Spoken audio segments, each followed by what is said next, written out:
Hello dear student, आज हम लोग स्टार्ट करेंगे change in profit sharing ratio का बहुत ही most important topic, treatment of reserve, accumulated profit या एक्यूमुलेटेड लॉस। जब भी पार्टनर अपने प्रॉफिट शेयरिंग रेशियो को चेंज करते हैं, जैसे एग्जांपल के वे में मान लीजिए पार्टनर का प्रॉफिट शेयरिंग रेशियो था 3:2:1 और 1 अप्रैल 2024 को अब इन्होंने अपना रेशियो कर लिया 1:1:1। तो ऐसी सिचुएशन में किसी पार्टनर का तो प्रॉफिट इसमें बढ़ जाएगा और किसी पार्टनर का प्रॉफिट शेयरिंग रेशियो इसमें कम हो जाएगा। यानी कि किसी पार्टनर का जब बढ़ रहा है और कम हो रहा है, और उस समय पर जिस समय इन्होंने प्रॉफिट शेयरिंग रेशियो को चेंज करा, अगर मान लीजिए सपोज दैट कंपनी के पास में कुछ रिजर्व में पड़ा हुआ पैसा था या प्रॉफिट का जो था पैसा वो अभी पार्टनर में डिवाइड नहीं हुआ था, उस बैलेंस को कैरी कर लिया गया था बैलेंस शीट में। अब उस सिचुएशन में अगर वो हमारे पास में है तो उनका क्या अकाउंटिंग ट्रीटमेंट होगा?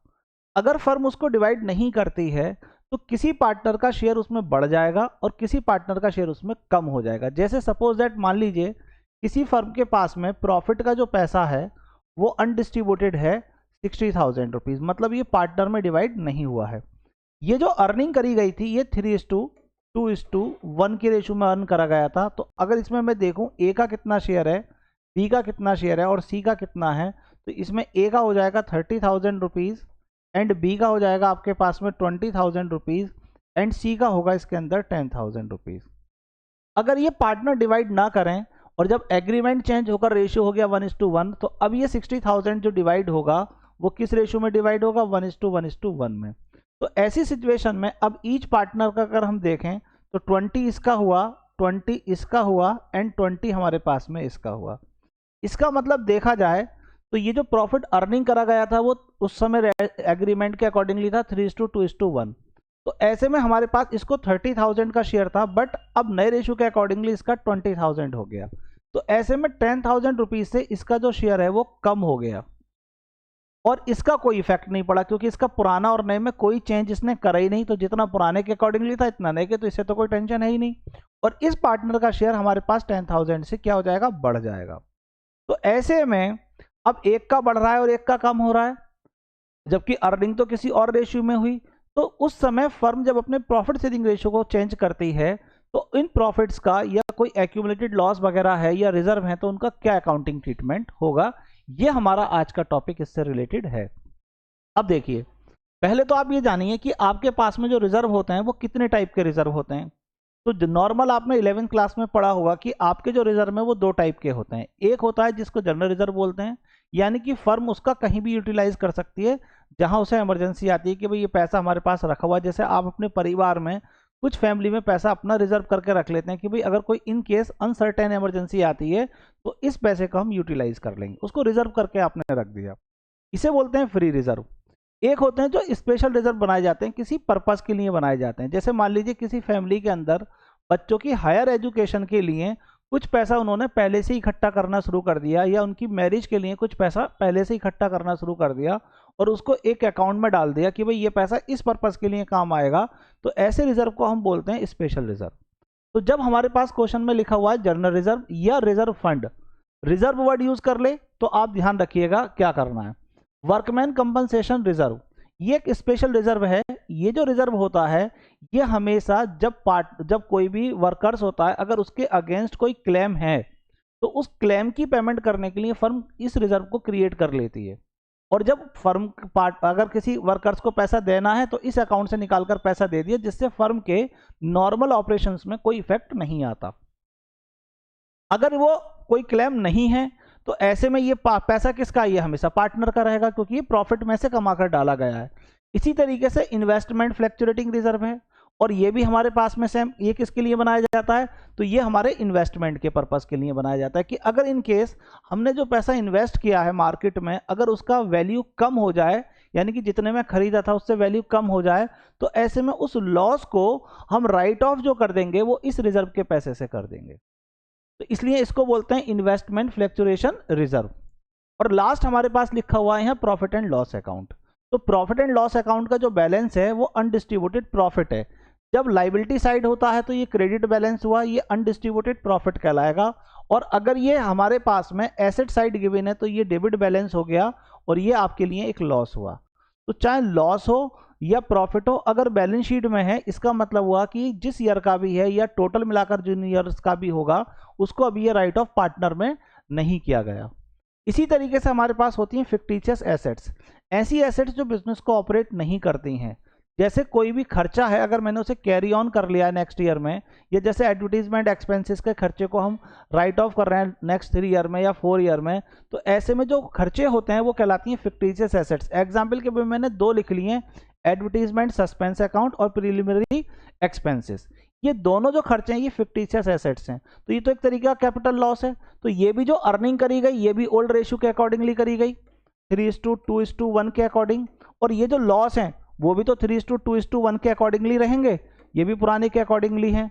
और हमारे पास में गुडविल, हालांकि मैं पढ़ा चुका हूं आपको गुडविल के चैप्टर, वो उसके गुडविल के टॉपिक में, बट यहां भी मैंने मेंशन कर दिया है कि अगर बैलेंस शीट में गुडविल गिवन है तो वो परचेज गुडविल हुआ, उसको हम पार्टनर में राइट ऑफ करते हैं, तो ये भी हमारे पास में इसी कैटेगरी में आ जाती है। तो हमेशा जब भी आप change in profit sharing ratio में देखें तो इनका क्या अकाउंटिंग ट्रीटमेंट करेंगे उसे समझना बहुत जरूरी है।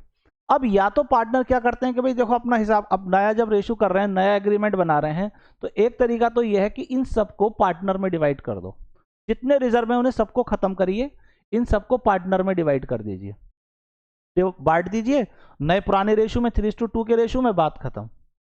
और ये जो लॉस है इसको भी 3:2 के रेशियो में पार्टनर में डिवाइड कर दीजिए, बात खत्म। या दूसरा तरीका क्या हो सकता है कि नहीं जी देखिए फर्म तो कंटिन्यू चल रही है ना, फर्म थोड़ी खत्म हो गई, तो इन रिजर्व को अगर हम खत्म कर देंगे तो आगे अनसर्टेन इमरजेंसी पड़ेगी तो फर्म के जो ऑपरेशन हैं उन पर इफेक्ट आएगा।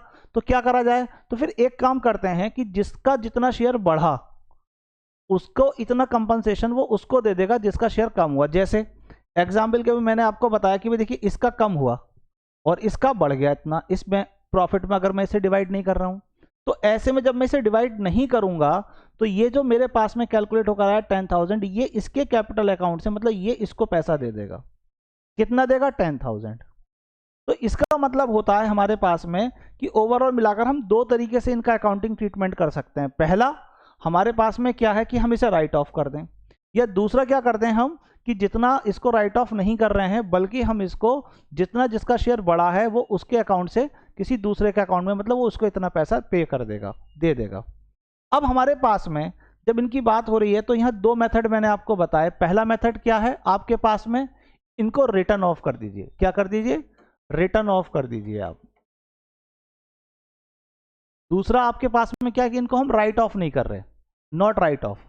अब अगर मैं इनको रिटर्न ऑफ कर रहा हूं तो इसका मतलब होता है हमारे पास में नॉट शो इन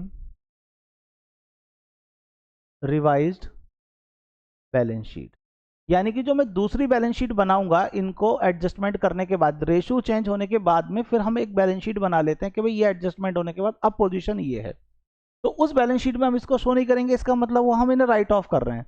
जब हम इन्हें राइट ऑफ करेंगे तो ये ट्रांसफर किस में हो जाएंगे, ट्रांसफर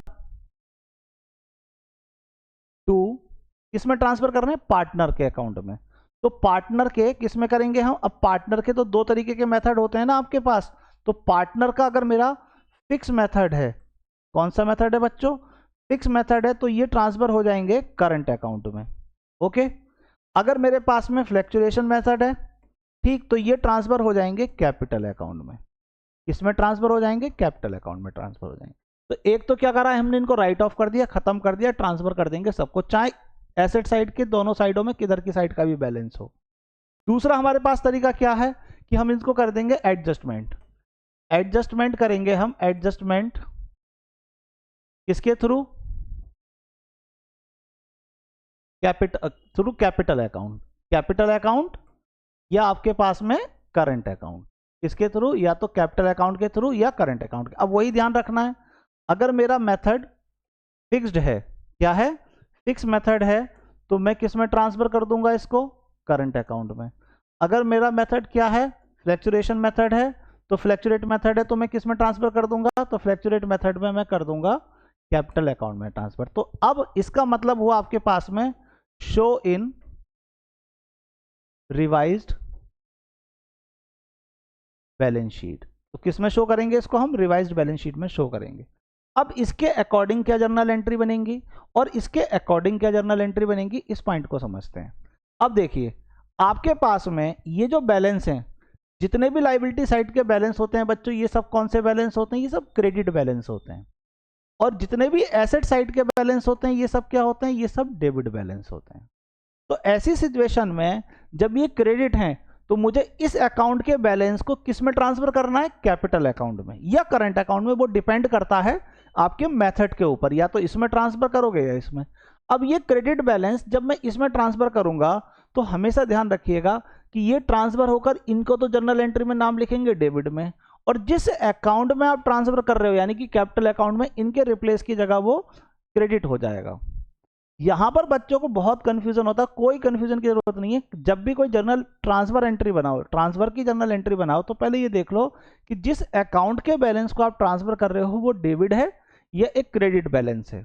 अगर वो क्रेडिट बैलेंस है तो पार्टनर के अकाउंट में क्रेडिट हो जाएंगे, अगर डेबिट बैलेंस है तो पार्टनर के अकाउंट में डेबिट हो जाएंगे। जैसे एग्जाम्पल के लिए मान लीजिए आपके पास में जनरल रिजर्व है, तो आप जब जनरल रिजर्व को ट्रांसफर करेंगे तो जनरल रिजर्व तो एक क्रेडिट बैलेंस है, ये तो हुआ क्रेडिट बैलेंस। तो ये क्रेडिट बैलेंस को जब हम बनाएंगे तो एंट्री बनेगी इसकी general reserve account debit to, कौन से पार्टनर की बात हो रही है यहां? एग्जिस्टिंग पार्टनर की बात हो रही है। एग्जिस्टिंग पार्टनर या तो कैपिटल अकाउंट में करोगे अगर फ्लैक्चुरेट मेथड है तो, या आपका फिक्स मेथड है तो आप किस में ट्रांसफर करेंगे? तब आप इसको करंट अकाउंट में ट्रांसफर करेंगे। ये आपको ध्यान रखना है। तो देखिए, जनरल रिजर्व का बैलेंस क्रेडिट था तो मैंने कहां लिख दिया? इसको डेबिट में लिख दिया, और ये हो गया एग्जिस्टिंग पार्टनर के कैपिटल अकाउंट या करंट अकाउंट में। और किस रेशियो में ट्रांसफर करेंगे इसको? ओल्ड रेशियो में। ये ध्यान रखना है, हमेशा ओल्ड रेशियो में ही ट्रांसफर होगा, इसके अंदर किसी रेशियो में ट्रांसफर नहीं होगा। इसी तरीके से मान लीजिए आपके पास कोई डेबिट बैलेंस है, जैसे प्रॉफिट एंड लॉस अकाउंट का बैलेंस मान लेते हैं। क्या बैलेंस है आपके पास में? डेबिट बैलेंस है। अब ये डेबिट है तो पार्टनर में क्या होगा? डेबिट हो जाएगा, क्योंकि खुद डेबिट है तो ये डेबिट हो, ये तो डेबिट की जगह जाएगा क्रेडिट में, क्योंकि एक जगह से दूसरी जगह जा रहा है। तो जिस जगह जा रहा है ये, वो तो आपके पास जिस अकाउंट में ट्रांसफर कर रहे हो, अगर ये डेबिट है तो वो दूसरा वाला अकाउंट डेबिट होना है। तो इसका मतलब हो जाएगी, एंट्री बन जाएगी existing partner capital account debit to, आपके पास में आ जाएगा प्रॉफिट एंड लॉस अकाउंट का बैलेंस। और किस में डिवाइड होगा? ये होगा इनके ओल्ड रेशियो में डिवाइड। ये एंट्री आपके पास बन जाएगी। मान लीजिए एग्जाम्पल के वे में आपके पास में 3 पार्टनर है। अच्छा ध्यान रखिएगा, या तो कैपिटल आएगा या कैपिटल की जगह आपके पास में क्या हो जाएगा? करंट अकाउंट हो जाएगा। वो किस बात पर डिपेंड करता है? इनका मेथड कौन सा है। अब देखिए क्या एंट्री बनेगी आपके पास में। मान लीजिए 3 पार्टनर हैं, तो A is capital account, B is capital account, C is capital account, to profit and loss account. ये एंट्री पास हो जाएगी। तो जितने भी आपके पास में ये क्रेडिट बैलेंस लिख रखे हैं आपने, ये जितने भी, जैसे जनरल रिजर्व है तो इसकी क्या एंट्री बन जाएगी हमारे पास में? यही बना देता हूं। अब ये जनरल रिजर्व अकाउंट डेबिट हो जाएगा। वर्कमैन कंपनसेशन रिजर्व में ध्यान रखिएगा, अगर इसके अगेंस्ट कोई क्लेम है तो क्लेम को माइनस करने के बाद बचा हुआ रिजर्व ट्रांसफर होगा। अभी मैं समझाऊंगा इस टॉपिक को और अच्छे तरीके से। क्या हो जाएगा आपके पास में? Workman compensation reserve account debit. Investment fluctuation reserve है तो IFR अकाउंट डेबिट, और प्रॉफिट एंड लॉस अकाउंट का अगर बैलेंस है तो profit and loss account debit to आपके पास में जो भी पार्टनर है। जैसे फर्म में 3 पार्टनर हैं तो नाम आ जाएगा A is capital account, to B is capital account और टू सी इज कैपिटल। अब कैपिटल आएगा या करंट आएगा, वो किस बात पर डिपेंड करता है? इनके मेथड के ऊपर। कैपिटल आएगा या आपके पास में करंट आएगा। तो जब भी आपके पास में इस लाइबिलिटी साइड में बैलेंस गिवन हो तो किस तरीके से उसकी जर्नल एंट्री बनेगी, ये आपको क्लियर होनी चाहिए। इसी तरीके से ये जितने भी, जैसे गुडविल है, प्रॉफिट एंड लॉस अकाउंट का बैलेंस है, एडवर्टीजमेंट सस्पेंस अकाउंट है या प्रीमिनरी एक्सपेंस, ये सब डेबिट बैलेंस है, क्योंकि एसेट साइड में तो सब डेबिट बैलेंस है। इनके लिए क्या एंट्री बनेगी? एज कैपिटल अकाउंट डेबिट, क्योंकि पार्टनर में क्या होंगे? डेबिट। ये डेबिट है तो ये पार्टनर के नाम डेबिट हो जाएंगे। A's capital account debit, B is capital account debit, C is capital account debit या करंट अकाउंट, वो मेथड के ऊपर डिपेंड करता है। टू आपके पास में क्या है? अगर गुडविल है तो टू गुडविल, अगर आपके पास में क्या है, प्रॉफिट एंड लॉस अकाउंट का बैलेंस है तो प्रॉफिट एंड लॉस अकाउंट, अगर एडवर्टीजमेंट है तो टू एडवर्टीजमेंट सस्पेंस अकाउंट, और टू आपके पास में क्या है, प्रीमिनरी एक्सपेंसेस है तो उसका भी नाम है, तो ये एंट्री बन जाएगी। तो आपको ध्यान क्या रखना है कि इस साइड में बैलेंस है तो क्या एंट्री बनेगी, इस साइड में बैलेंस है तो क्या एंट्री बनेगी। इसी तरीके से आपके पास में खाली जर्नल एंट्री थोड़ी मांगता है, पार्टनर में भी ट्रांसफर मांगता है, तो पार्टनर्स में कैसे ट्रांसफर करेंगे, उसकी क्या एंट्री हम बनाएंगे, तो उसकी एंट्री हमारे पास में बन जाएगी यहाँ पर आपके पास में, जैसे ये गिवन है, आपके 3 पार्टनर हैं, पार्टनर की डेबिट साइड कौन सी है आपके पास में, ये आपके पास में डेबिट साइड है और ये आपके पास में क्रेडिट साइड है। हम कौन सा अकाउंट बना रहे हैं, पार्टनर का कैपिटल अकाउंट बना रहे हैं, किस मेथड के अकॉर्डिंग, फ्लैक्चुएशन मेथड के अकॉर्डिंग, ये आपको ध्यान में रखकर चलना है। ठीक, अब यहां हो गया एक कॉलम ए का, एक बी का, एक सी का। अब जितने भी ये जनरल रिजर्व हैं आपके पास, ये जितनी भी चीज, ये तो सब क्रेडिट है ना, तो मैंने बताया था यहाँ पार्टनर में क्रेडिट करा है, तो जब आप इसका लेजर बनाएंगे तब भी तो आप कहाँ लिखेंगे, क्रेडिट साइड लिखेंगे, तो यहाँ आ जाएगा आपके पास में वाई जनरल रिजर्व, बाय आपके पास में profit and loss account, by आपके पास में आईएफआर, और आपके पास में बाय वर्कमैन कंपनसेशन रिजर्व। इसी तरीके से अगर आपके पास में ये साइड वाले बैलेंस है तो ये सब डेबिट है, तो पार्टनर में क्या हो जाएंगे, सारे के सारे डेबिट हो जाएंगे। यहां लिख देंगे आप टू गुडविल, टू आपके पास में क्या लिखेंगे आप, जो एडवर्टीजमेंट सस्पेंस अकाउंट है अगर उसका बैलेंस, तो ये आ जाएगा आपके पास में। टू आपके पास में प्रीमिनरी एक्सपेंसेस अगर वो गिवन है तो वो भी लिख देंगे, और टू आपके पास में क्या आ जाएगा, जो आपके पास में गिवन था किसका बैलेंस, और कुछ रह गया, आई थिंक मेरे ख्याल से कंप्लीट इन ऑल हो गया। तो ये आपके पास में जो भी बैलेंस होंगे ये प्रॉफिट एंड लॉस अकाउंट का, अगर लॉस वाला है तो वो आ जाएगा आपके पास में। तो ये आपके पास, और डिवाइड किस में होने, ये भी सब ओल्ड पार्टनर के, मतलब एग्जिस्टिंग पार्टनर के ओल्ड रेशो में, और ये भी एग्जिस्टिंग पार्टनर के किस रेशो में, ओल्ड रेशो। इसका मतलब हो गया कि हमने इन सबको राइट ऑफ कर दिया, कंप्लीटली राइट ऑफ हो गया। अब जो नई बैलेंस शीट बनाएंगे, जब मैंने एक अकाउंट का बैलेंस दूसरे अकाउंट में ट्रांसफर कर दिया तो बैलेंस बचा ही नहीं, जब बैलेंस नहीं बचा तो फिर इसको नोट डाउन नहीं करेंगे जब दूसरी बैलेंस शीट बनाएंगे। इसी तरीके से हमसे एक क्वेश्चन में कह रहा है कि नहीं जी हमें तो इनको नोट डाउन करना है, हमें क्या करना है, हमें इनको नोट डाउन करना है। तो जब आपको इन्हें नोट करना है तो कैसे करेंगे आप, ये वाला पॉइंट आता है आपका, तो इस पॉइंट के लिए जैसे ये वाला है एडजस्टमेंट एंट्री के थ्रू हम कैपिटल अकाउंट में बनाएंगे, तो हमारे पास में क्या करना है इसमें, अब इस रिजर्व को आप राइट ऑफ नहीं कर रहे हैं, तो किसी एक पार्टनर का शेयर तो इंक्रीज होगा और किसी दूसरे पार्टनर का शेयर क्या होगा, डिक्रीज होगा। तो आप क्या करिए कि जब भी आपके पास में एक से ज्यादा बैलेंस गिवन हो, देखिए एक बैलेंस गिवन है तो देख लीजिए वो कि पॉजिटिव बैलेंस है कि निगेटिव बैलेंस, ये सारे के सारे जो रिजर्व हैं और प्रॉफिट है ये सब आपके पास में एक पॉजिटिव बैलेंस है, ये सब क्या है, सारे के सारे एक पॉजिटिव बैलेंस है। और ये जितने भी बैलेंस आपके पास में गिवन है ये सारे के सारे इन ऑल आपके पास में एक निगेटिव बैलेंस है। तो जब पॉजिटिव बैलेंस गिवन हो, मान लो खाली जनरल रिजर्व आपके पास गिवन है तो इसका मतलब पॉजिटिव बैलेंस हुआ, आईएफआर गिवन है पॉजिटिव बैलेंस हुआ, प्रॉफिट एंड लॉस अकाउंट का अगर लाइबिलिटी साइड मतलब क्रेडिट साइड का बैलेंस है तो ये प्रॉफिट है, ये एक पॉजिटिव बैलेंस हुआ। इसी तरीके से गुडविल है, प्रॉफिट एंड लॉस अकाउंट है, एडवर्टीजमेंट सस्पेंस अकाउंट है या प्रीमियरी एक्सपेंस, ये सब निगेटिव बैलेंस है, निगेटिव इफेक्ट डाल रहे हैं ये आपके बिजनेस पर। तो जब भी आपके पास में वो कह रहा है कि इनमें से जो भी बैलेंस है अगर खाली ये गिवन है तो सारे पॉजिटिव हो गए, सबका एक साथ टोटल कर लीजिए, अगर ये गिवन है और ये बिल्कुल भी गिवन नहीं है तो ये सारे निगेटिव हो गए, इन सबका एक साथ टोटल कर लीजिए। लेकिन अगर क्वेश्चन के अंदर पॉजिटिव और निगेटिव दोनों बैलेंस आपके पास में गिवन है तो जब पॉजिटिव भी गिवन हो और निगेटिव भी गिवन हो तो आप कैलकुलेट कर लीजिए नेट इफेक्ट। नेट इफेक्ट का मतलब हुआ कि इन सबको ऐड कर लीजिए जो इस साइड गिवन है और इन सबको ऐड कर लीजिए जो इस साइड गिवन है और उनका डिफरेंस निकाल लीजिए।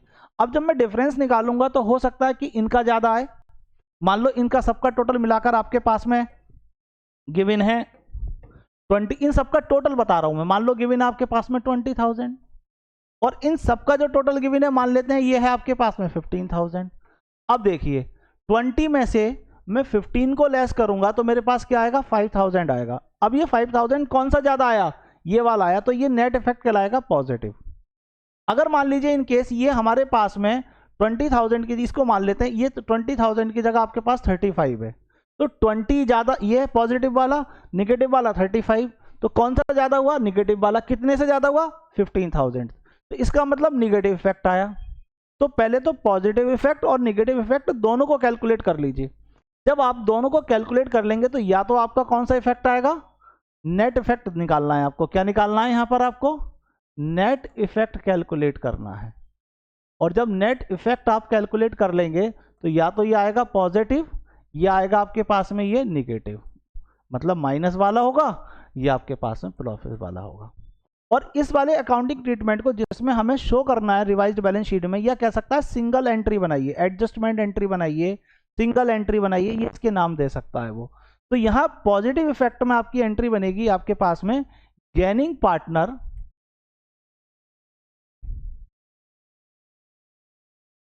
कैपिटल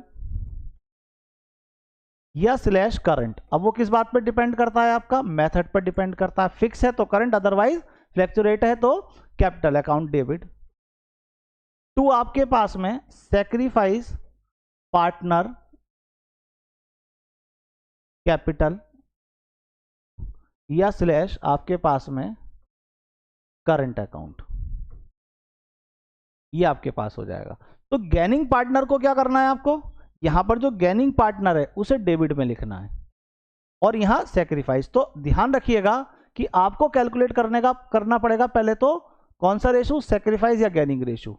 और जो सैक्रिफाइस और गेनिंग रेशो आएगा कैलकुलेट होकर, उसमें इसका शेयर निकालोगे। जैसे मान लो आपके पास एग्जांपल के वे में ए और बी दो पार्टनर हैं, इनका रेशो है 3:2।